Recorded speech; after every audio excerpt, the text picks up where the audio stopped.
హరీష్ రావు గారు తెలంగాణ ప్రజలను తప్పుతో పట్టియాలే, ఇరిగేషన్ నాకంటే ఎక్కువ ఎవరికి తెలియదు, ఎవరికి టీఎంసీ లేదో తెలియదు, క్యూసెక్ లేదో తెలియదు, కృష్ణా జలాలు మనకెంత వాటా రావాల్సింది ఉండే, మనకి ఎంత వచ్చింది ఎవరికి తెలియదు కదా, ఏదంటే అది మాట్లాడదాం ఇష్టానుసారంగా, ప్రజల్ని తప్పుతో పట్టించుడే. ఏమైనా ద్రోహి, ఇప్పుడు జలద్రోహి రేవంత్ రెడ్డి గారు, చంద్రబాబు నాయుడు గారు చెప్పింది చేస్తుండు అని చెప్పి ఏదో వేగ్గా ప్రచారం చేసేస్తే అయిపోతుంది. దాంతో ఇంకా మనము మళ్ళా తెలంగాణ సెంటిమెంట్ను రేకెత్తించవచ్చు, మళ్ళీ మనం అధికారంలోకి రావచ్చు అనే భ్రమలా నువ్వు బతుకుతున్నావు హరీష్ రావు గారు.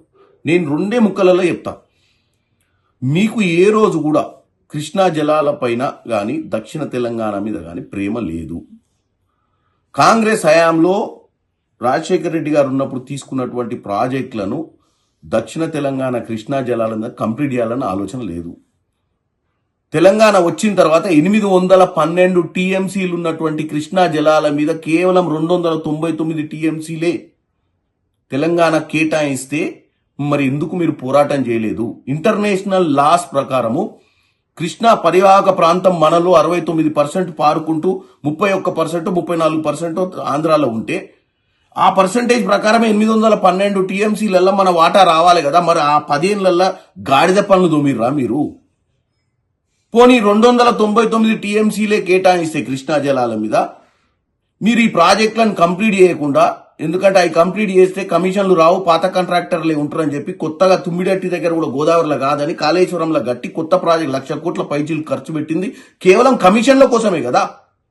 ఇప్పుడు వచ్చి మాకు కృష్ణా జలాల మీద ఇప్పుడున్న ప్రభుత్వానికి చిత్తశుద్ధి లేదు, గోదావరి మీద కనుక్కున్న బనకచెర్ల గురించి మాట్లాడుతావు, ఒకరోజు పాలమూరు రంగారెడ్డి గురించి మాట్లాడి ప్రజల్ని కన్ఫ్యూజ్ చేస్తున్నావు హరీష్ రావు గారు. నేను చెప్తున్నా వినండి, మీరు 299 టీఎంసీలకు ఎందుకు ఒప్పుకుర్రు, ఎందుకు దాని మీద పోరాటం చేయలేము? మీ 10 ఏళ్ల హయాంలో మనకే 500 చిల్లర రావాల్సింది, వాళ్ళు ఇప్పుడు 513 వాళ్ళు తీసుకొని 299 మనకిచ్చిర్రు. రివర్స్ మనకు రావాలి 513 ఇంటర్నేషనల్ వాటర్ లాస్ ప్రకారం. కానీ మీరు ఈ రోజు పోరాటం చేయాలి.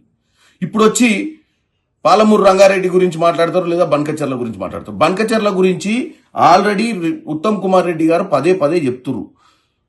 డిసెంబర్ 25వ తారీఖు నాడే ఒక ఫైల్ చేసిర్రు, రిట్ పిటిషన్. ఇది కూడా చర్చకు ఎప్పుడు వస్తుంది? సుప్రీంకోర్టులో సోమవారం 5వ తారీఖు నాడు చర్చ కూడా ఉంది. కానీ మీరేమంటారు? వీళ్ళకి బనకచెర్ల మీద చిత్తశుద్ధి లేదు. ఆ రేవంత్ రెడ్డి గారు చంద్రబాబు నాయుడు గారి మాటలు విని చంద్రబాబు నాయుడు గారికి వాళ్ళ గురువు గారికి ఏదో చేస్తుండని చెప్పి ఉట్టిగా సెంటిమెంట్ రేకెత్తిచ్చినట్టు మాట్లాడుతున్నావు. ఎందుకంటే తెలంగాణ సెంటిమెంట్ తోటి మళ్ళీ అధికారంలోకి రావాలంటే ఇదే నీళ్ల గురించి మాట్లాడి, ఇదివరకు మీ మామ అధికారంలోకి వచ్చిండు, నీళ్లను మొత్తం ఏం చేసిండు మనకు అర్థమైపోయింది. కాళేశ్వరం గట్టి కమిషన్లు దండుకుండు, నీళ్లు నిధులు నియామకాలను ఏ తుంగలోకి దొక్కిన మీరు మళ్ళా ఇప్పుడు వచ్చి తెలంగాణ ప్రజల్ని తప్పుతో పట్టిస్తారు.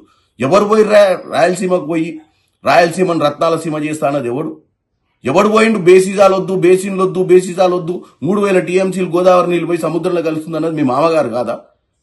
ఇలా బనకచెర్ల గురించి నువ్వు మాట్లాడుతున్నావు, దానికి ఆద్యం పోసిందే మీ మామ.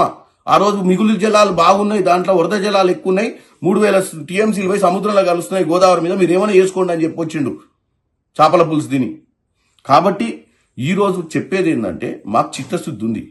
మేము టోటల్గా ప్రాజెక్టులు కృష్ణా జలాల మీద 299 టీఎంసీలు ఇప్పుడు ఉంది. మాకు 299 టీఎంసీ కాదు, మాకు ఇంటర్నేషనల్ వాటర్ లాస్ ప్రకారం మా పరివాహక ప్రాంతం ఎంతైతే ప్రవహిస్తుందో కృష్ణా జలాలు, మా బేసిన్ ఎంత ఉందో అంతనే మా పర్సంటేజ్ కావాలని మా రేవంత్ రెడ్డి గారు పోరాటం చేస్తారు. ఇంకేమనంటే బనకచెర్ల గురించి మాట్లాడుతావు. జలశక్తి మంత్రి దగ్గర 2 ముఖ్యమంత్రులు కూర్చున్న రోజు నువ్వు ఉన్నావు ఆ రూమ్ లో, మేము ఎంపీలుగా మేమున్నాం. ఆ రోజు డిస్కషన్ లో ఏం జరిగింది? ఆ రోజు డిస్కషన్ లో 2-3 విషయాలే జరిగినాయి. ఏంది? ఆ రోజు డిస్కషన్ లో కృష్ణా జలాల మీద టెలిమెట్రీ విధానం పెట్టి ఎవరు ఎన్ని జలాలు ఎవరు ఎంత పర్సంటేజ్ ఆఫ్ వాటర్ వాడుకుంటారో తెలుసుకోవాలని కొత్తగా, ఎందుకంటే ఈ వివాదానికి ఒక ఆలోచన, అంటే ఎన్ని టీఎంసీలు ఎవరు వాడుకుంటారు అనేది ఎగ్జాక్ట్ కోసం టెలిమెట్రీ విధానం పెట్టాలని ఒక డిస్కషన్ అయింది. ఇరు రాష్ట్రాల జలశక్తి అధికారులకు ఒక కమిటీ వేసి అక్కడ ఉన్నటువంటి మరమ్మతులు కానీ అసలు ఉన్న వాస్తవాలు తెలుసుకోవాలని కృష్ణా జలాల మీద. ఇంకోటి శ్రీశైలం ప్రాజెక్ట్ మరమ్మతులు చేయాలనేది ఒక డిస్కషన్ నడిచింది.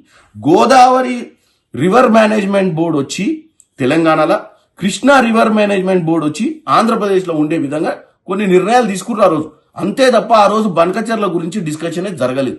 కానీ నువ్వు ఎప్పటికప్పుడు ఈ విషయం ఈ రోజు కాదు, ఈ విషయం ఆ రోజు ముఖ్యమంత్రి గారు చెప్పిర్రు, ఇరిగేషన్ శాఖ మంత్రి ఉత్తమ్ కుమార్ రెడ్డి గారు కూడా చెప్పారు. కానీ పదే వచ్చి బనకచెర్లను తీసుకొచ్చి తెలంగాణ సెంటిమెంట్ కాకెత్తనికే రేవంత్ రెడ్డి గారికి చంద్రబాబు సంబంధాన్ని అంటగట్టుడు, లేదా మా ఇరిగేషన్ మంత్రిని ఎప్పటికప్పుడు పాలమూరు రంగారెడ్డి విషయంలో కానీ ఇంకే విషయాలలోనూ తెలంగాణ ప్రజలకు ఏం తెలియదు తప్పుడు ప్రచారం చేస్తున్నావు. డెఫినెట్ గా మా అందరికి చిత్తశుద్ధి ఉంది. నేను కూడా పార్లమెంట్ లో ఒక 4 సార్లు మాట్లాడినా, మీరు కావాలంటే రికార్డు తీసుకోండి. మాకు విభజన హామీల ప్రకారం పాలమూరు రంగారెడ్డి ప్రాజెక్ట్ కి నేషనల్ స్టేటస్ ఇవ్వాలి, నిధులు ఇవ్వాలని కూడా మేము అడగడం జరిగింది. డెఫినెట్ గా దానికోసం పోరాటం చేస్తున్నాం.